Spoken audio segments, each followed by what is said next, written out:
주실 말씀 아가서 5장 8절에서 16절입니다. 제가 복음성 가사를 소개하겠는데 여러분들 너무 잘 아시는 내용이에요. 예수님이 좋은 걸 어떡합니까? 여기에 예수님이 좋은 걸 어떡합니까가 몇 번 나오는지 한번 여러분들 한번 카운트해 보십시오. 예수님이 좋은 걸 어떡합니까? 예수님이 좋은 걸 어떡합니까? 세상에 어떤 것도 비길 수 없는 예수님이 좋은 걸 어떡합니까? 예수님이 좋은 걸 어떡합니까? 예수님이 좋은 걸 어떡합니까? 날 위해 십자가를 지신 예수님, 예수님이 좋은 걸 어떡합니까? 예수님이 좋은 걸 어떡합니까? 예수님이 좋은 걸 어떡합니까? 세상에 어떤 것도 비길 수 없는 예수님이 좋은 걸 어떡합니까? 세상에 어떤 것도 비길 수 없는 예수님이 좋은 걸 어떡합니까? 어떡합니까? 몇 번 나옵니까? 10번입니까? 예수님이 좋은 걸 어떡합니까? 오늘 본문에 보면 8절에 예루살렘 딸들아 너희에게 내가 부탁한다. 너희가 내 사랑하는 자를 만나거든 내가 사랑함으로 병이 났다고 하려무나. 이 무슨 병이죠? 상사병. 여자들 가운데 어여쁜 자야 너희 사랑하는 자가 남의 사랑하는 자보다 나은 것이 무엇인가? 너의 사랑하는 자가 남의 사랑하는 자보다 나은 것이 무엇이기에 이같이 우리에게 부탁하는가? 이건 솔로몬 왕과 술람 여인가의 러브 스토리를 통해서 예수님과 성도, 교회와의 사랑을 예표하고 있지요. 그가 이제 어떤 이유로 이제 솔로몬 왕 사랑하는 자를 놓치고 난 다음에 예루살렘 여자들한테 부탁하는 거죠. 내 사랑하는 자를 만나거든 좀 알려다오 라고 할 때, 아니 도대체 내가 사랑하는 사람이 얼마나 사랑스럽고 뭐가 그렇게 좋아서 우리한테 이렇게까지 부탁하는가 라고 할 때 이제 거기에 대한 답이 이 술람 여인이 10절에 보면 내 사랑하는 자는 하면서 이제 쭉 사랑하는 자의 특징을 설명합니다. 이것은 지난 시간에 주신 요한이 본 인자 같은 이의 모습과 비교됩니다. 인자 같은 이의 머리, 또 이빨, 또 가슴, 다리, 얼굴 이렇게 하듯이 구약적인 표현이 이렇습니다. 여러분들 중에 아버지 학교를 수료하신 분이 있다고 들었는데 아버지 학교에 가니까 제일 먼저 내놓는 과제가 뭔가 하면 아내의 장점 20가지를 쓰라 이거예요. 그걸 받는 순간에 고민이 참 많이 되죠. 20가지 한 5개 쓰고 나니까 갑자기 쓸 게 없는 거예요. 그래서 얼마나 깊이 묵상했는지 모릅니다. 그 비슷한 내용으로 어쨌든 20가지를 맞춘다고 정말 힘든 그런 기억이 있는데 여러분들도 마찬가지예요. 갑자기 이렇게 해보면 예수님이 좋은 걸 어떡합니까? 뭐가 좋으냐? 예수님이 뭐가 좋아서 그러냐라고 막상 물어보면 그냥 좋다, 그냥 좋은 줄 알아라 이렇게 하시면 안 되고 내가 좋은 이유를 설명하실 수 있어야 돼요. 내 사랑하는 주님은 여러분들이 한번 본문을 해석이 필요 없고 여러분들이 인자 같은 이 모습을 말씀을 들었으니까 그냥 시적으로 여러분 연상을 하면서 한번 본문을 같이 한번 10절부터 읽어보겠습니다. 시작. 내 사랑하는 자는 희고도 불고 많은 사랑 가운데 뛰어나구나. 머리는 순금 같고 머리털은 꼬불꼬불하고 까마귀같이 검구나. 눈은 시냇가의 비둘기 같은데 의로 씻은 듯하고 아름답게도 박혔구나. 뺨은 향기로운 꽃밭 같고 향기로운 푸른덕 같고 입술은 백합화 같고 모략의 즙이 뚝뚝 떨어지는구나. 손은 황옥을 물린 황금 노리개 같고 몸은 아로새긴 상아에 청옥을 입힌 듯하구나. 다리는 순금 받침에 세운 화방석 기둥 같고 생김새는 레바논 같으며 백양목처럼 보기 좋고 입은 심이 달콤하니 그 전체가 사랑스럽구나. 예루살렘 딸들아, 이는 내 사랑하는 자요 나의 친구로다. 우리 예수님의 모습이 이렇다는 거죠. 자녀들이 좀 성장하면 부모에게 이런 질문을 하게 됩니다. 아빠, 엄마는 언제, 어디서, 어떻게 만나서 결혼하게 됐느냐? 또, 누가 먼저 같이 살자고 옆구리를 팍팍 찔렀느냐? 프로포즈 누가 했느냐? 라고 묻고, 또, 엄마는 아빠의 어떤 점이 좋아서 결혼을 하게 되느냐? 이런 질문을 받아보신 적이 있을 거예요. 묻습니다. 궁금합니다. 그럴 때,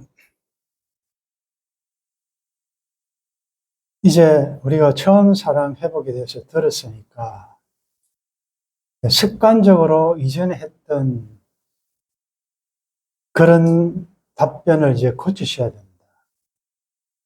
그렇게 물으면 긍정적인 분은 이렇게 이야기합니다. 그리고 오늘 말씀을 듣고 적용하는 분은 너희 아빠가 지금은 이렇지만 왕년에는 대단했다. 지금은 저렇게 뒤룩뒤룩 살이 찌고 저렇게 갈비씨처럼 이렇지만 멋있었다. 참 인기 많았지. 이렇게 지혜롭게 대답하는 사람들은 별로 없을 거예요. 되게 뭐라고 이야기합니까? 내가 그때 뭐에 쉬었지. 뭐 홀려가지고 저런 인간하고 이게 너무 쉽게 나오고 그리고 너는 다시는 너가 아버지 같은 사람 만나지 마라. 또 이건 꼭 뭐 남편뿐만 아니라 다 해당됩니다. 이게 우리의 익숙한 표현입니다. 또 묻습니다. 나는 언제 어디서 내 태어날 때 어땠느냐 묻습니다. 궁금합니다. 그러면 이제 말씀을 들은 우리의 답변은 반응은 그래 우리가 아빠 엄마가 하나님 앞 기도하면서 하나님이 주실 선물을 기대하면서 기도 중에 하나님이 원하신 보배롭고 복덩이리가 바로 너다.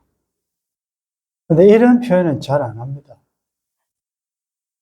아무 생각 없었는데 내가 아버지가 술 처먹고 들어와가지고 사고 쳐가지고 네가 나왔다. 이렇게 표현합니다. 가끔씩.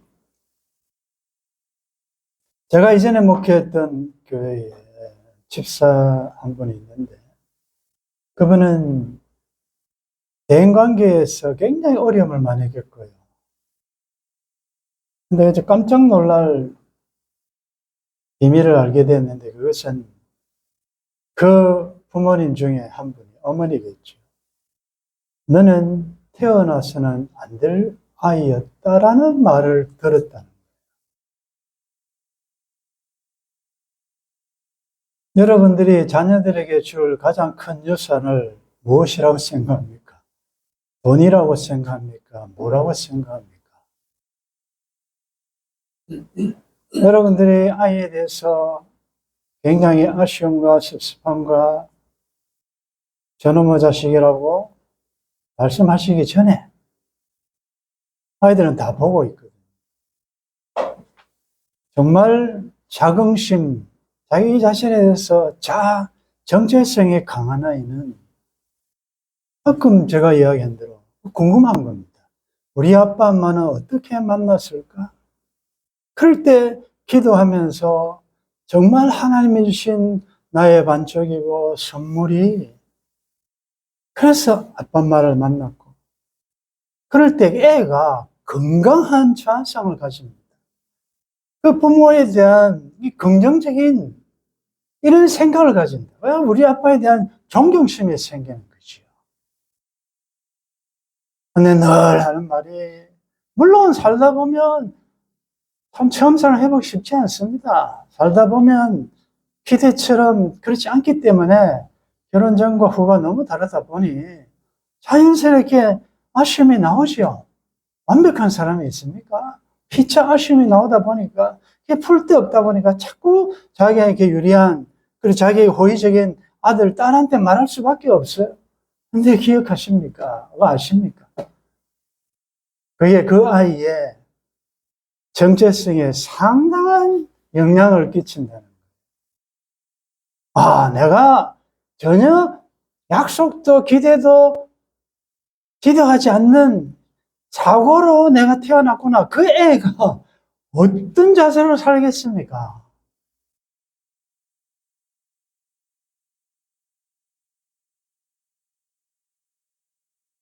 이제는 바꾸셔야 돼요. 이제 얼마 남지 않았잖아요. 우리의 삶이. 그렇다면 가장 큰 유산이 뭐예요?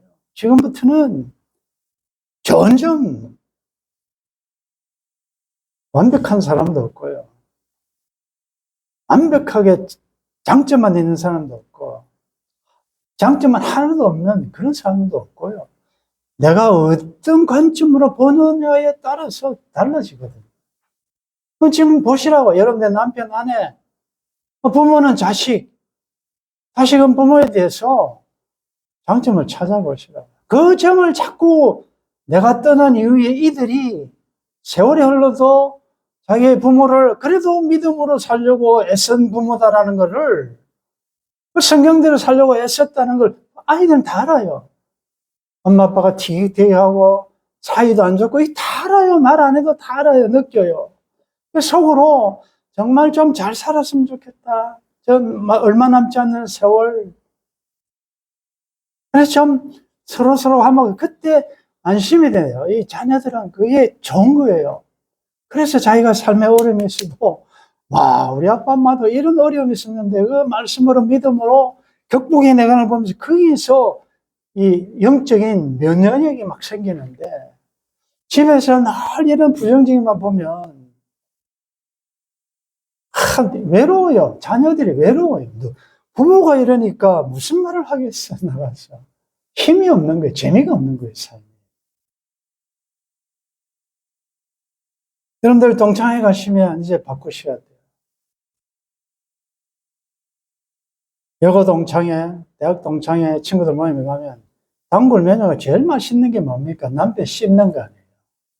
이게 너무 씹을수록 맛있어요. 그러니까 자꾸 할 말 없으니까 성경에서 가정은 비밀이라고 그랬어요. 근데 비밀을 자기가 폭로하니까 우리 신랑은 이렇게 모임 그 식구 팔고는 그거 아닙니까? 막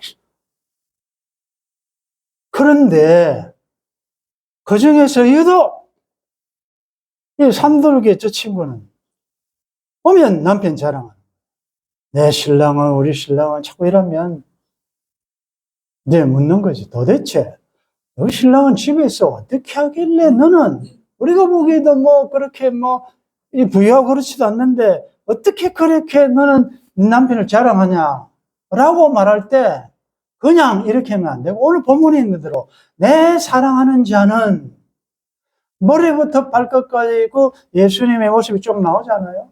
그럼 여러분들 평소에 남편을 소개할 만한 어떤 재료를 가지고 다니셔야 돼요. 제가 아까 고백을 했는데 아내의 남편의 장점 20가지 써라. 어머니 학교 가면 똑같을 거예요. 쓸 게 없는 거예요. 왜? 단점 쓰라고 하면 한 몇 장을 쓰겠는데 이게 장점 쓰라고 하니까 익숙하지 않거든, 평소에. 그러니까 이건 기도를 많이 해야 나올 수 있는 이렇게 돼버렸다고요. 우리가 습관이 그렇게 됐어요. 여러분들은 칭찬을 많이 합니까? 아니면 아주 지적을 많이 합니까? 딱 해보면 내 삶의 스타일이 나와요. 칭찬에 익숙하지 않은 사람은 칭찬이 잘 안 돼요. 그저 비판하고 남의 눈에 있는 티를 잘 뽑는 사람은 계속 그렇게 사는 것입니다. 여러분들 이제 부모들 모임에 가면 자녀 욕 그만하셔야 돼요. 가면 우리 아이나 딸 또 이제 말 안 듣고 어디 돌아다니고 그게 너무 익숙하잖아요.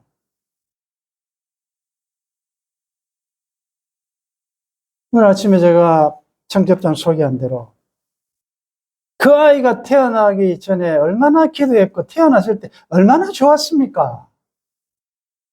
이게 생명이 그냥 남자 여자 결혼해서 그냥 애 어떻게 해서 나온 게 아니잖아요. 우리는 생명은 하나님이 주신 것인데 문제가 있든 없든 어쨌든 나에게 하나님이 맡겨주신 위탁한 우리 자녀는 우리의 소유가 아니에요. 하나님 모든 영혼이 하나님께 속했어요. 위탁 교육받은 자는. 그런데 왜 이 가사 도우미들 불려놓고 불안해서 CCTV를 왜 곳곳에 설치합니까? 부모가 없을 때 이 우리 아이를 어떻게 하는지를 기가 막히는 거죠. 애를 막 함부로 대하고 이런 거 보면 얼마나 부모가 찢어진다고요, 가슴이. 하나님이 우리를 사랑해서 나에게 맡겨진 그 하나님의 형상 닮은 자녀를 내가 내 마음대로 착취하고 해보십시오. 그게 내 소유가 아니라고. 하나님이 나를 사랑하셔서 맡긴 하나님 형상대로 우리가 키워내야 될 자식인데 이걸 내가 마음대로 이용을 하고 말이에요. 자식을 통해서 어떻게 해보려는 이게 엄연하게 다 있어요, 우리들에게. 그래서 말씀을 들었기 때문에 이 적용을 해야 돼요. 이제 교회 욕 그만하시고 너무 익숙하잖아요. 우리 교회는 이렇고 저렇고 목사님이 이렇고 장로님이 이렇고 이게 너무나 자연스럽게 나오는 것이다. 여러분들 제가 일곱 금초대라는 걸 왜 자꾸 설교를 지금 기다리고 있느냐. 지금 찬스를 못 얻고 있어요. 그 한 줄이지만 내용이 너무너무 깊단 말이죠. 어떻게 교회가 주님 보실 때 금초대냐, 금이냐. 그렇게 문제 많은 교회가. 주님의 관점으로 볼 수 있어야 돼요. 그래서 우리 교회는 참 작지만 건강하고 하나님을 사랑하고 어제도 이제 박 목사님 만나서 어쨌든 참 다음 주일 스케줄이 안 됐는데 희한하게 갑자기 또 치료차 주말에 와야 되는 일이 생겨가지고 이 다음 주에 또 하게 됐단 말이죠. 오늘 하게 됐다면 또 좀 아쉬움이 있었죠. 다 참석을 못하니까. 그런 이야기 하다가 참 산들교회는 성도들이 말씀을 참 달게 받는다. 제가 그랬어요. 목사님이 지난해 오셔서 예수님의 눈물이라는 설교 했을 때 그런데 참 은혜를 많이 받더라. 여러분들 그렇지 않아요? 말씀을 참 여러분들 달게 받잖아요. 그리고 우리가 찬양이 우리의 삶의 고백 아니에요.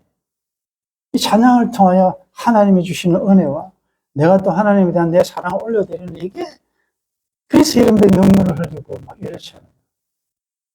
그래서 결국은 하나님 사랑과 이웃 사랑의 그 중간에 매개 역할의 교회예요. 예루살렘을 사랑하는 자는 형통하리로다. 예루살렘이 교회 아닙니까? 주님의 피값으로 사신 교회에 대해서 여러분들이 처음 사랑을 얼마나 가지고 있느냐, 그게 지금 지렛대단 말이에요. 하나님 사랑과 이웃 사랑의 그 가교지점이 그게 교회 사랑이에요. 그게 정말 우리가 처음 시작할 때 그런 간절함과 그런 정말 처음 사랑이 사람의 세월이 지나다 보면 식어질 수밖에 없어요. 그래서 노력을 해야 한다. 생각해야 되고 회개해야 되고 가져야 돼요.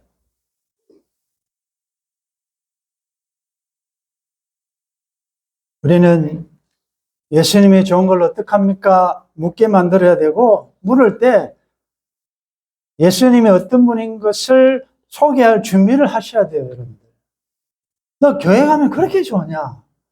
교회 가면 뭐가 좋길래 너는 우리 이렇게 뭐 골프 치러 다니고 여행 다니고 산으로 가고 놀러 가는 좋은 계절에 그렇게 목숨을 걸고 교회 가냐? 뭐가 좋으냐라고 할 때 교회 가면, 예수 믿으면 뭐가 좋다는 것을 그 이전과 이후에 여러분들의 간증이 있으셔야 돼요. 말씀 들으면 좋고, 찬양하면 좋고, 성도가 만나서 교제하면 너무 좋고, 비록 술, 담배는 없어도 재미있게 살 수 있다는 것을 교회 생활에 충분히 그런 걸 할 수 있다는 걸 보여주셔야 돼요. 그리고 묻도록 만드셔야 돼요. 말씀을 마무리하면서 시를 하나 소개하겠습니다. 우리가 왜 자꾸 원망불평이 나오고 감사가 없어지느냐면 그 비교예요. 저 사람과 나의 형편을, 우리 자식을 누구와 자꾸 비교하고 남편을 자꾸 누구와 비교하다 보면, 교회도 어느 교회와 자꾸 비교하다 보면 이게 우리 각자에게 주신 개별적인 섭리가 있는데 그 섭리는 다 다른데 그 좋고 나쁘고를 옳고 그름을 자기가 선정을 해버리니까 문제가 생긴다. 한번 들어보십시오.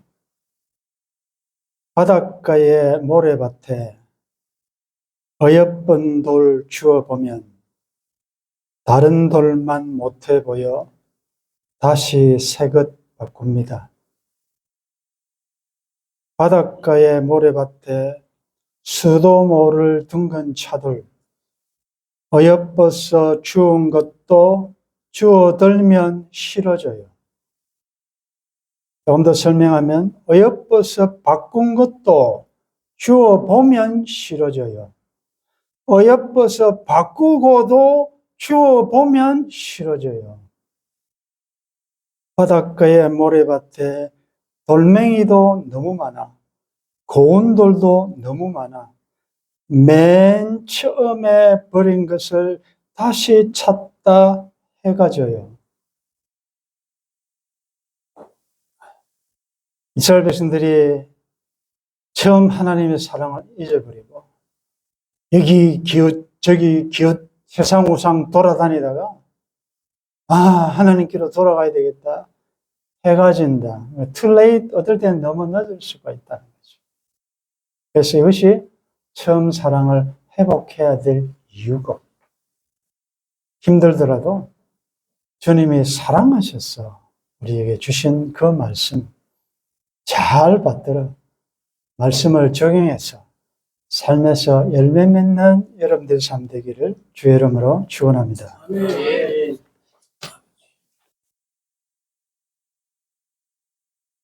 습관이 악습이 되었습니다. 주님 알았습니다. 오래 믿어도 변하지 않는 이유를 알았습니다. 아무리 신학적으로 영적으로 신앙이 깊고 믿음이 좋다 하고 경험이 많아도 아주 가까운 무시하는 사랑을 놓치면 구원에서도 탈락될 수 있다는 놀라운 사실을 말씀해 주셨습니다. 가까운 관계에서 상당히 소원해져 버린 우리 모든 관계성에서 힘들지만 성령의 도우심으로 처음 사랑을 회복할 수 있도록 도와주옵소서. 내 삶에 너무 익숙한, 너무 쉽게 나오는 판단, 단점, 남편, 아내, 부모, 자식, 성도끼리도 너무 쉽게 단점을 지적해낼 수 있는 이런 실력에 저 자신도 놀랍니다. 너무나도 칭찬에 인색했던 아사가 문제가 많았음에도 불구하고 하나님은 전 삶을 아름답게 평가하셨는데 하나 잘못하면 전체를 매도해버리는 인간의 악습들이 저에게도 있습니다. 하나님을 사랑함으로 교회를 사랑하게 하시고 하나님을 사랑함으로 하나님이 맺으신 관계를 사랑할 수 있도록 도와주옵소서. 힘으로 능으로 되지 않습니다. 즉시 지체하지 않고 미루지 않고 길에 있을 때에 급히 사화하라고 하신 말씀 받들어 생각게 해주시는, 깨닫게 해주시는 대로 최선을 다하여 말씀을 삶에 실천해 낼 수 있도록 도와주옵소서. 그래서 하나님과 인간 사이의 이 십자가의 사랑, 십자가의 삶이 다시 한번 회복될 수 있도록 도와주옵소서. 주 예수님의 이름으로 기도드리옵나이다. 아멘.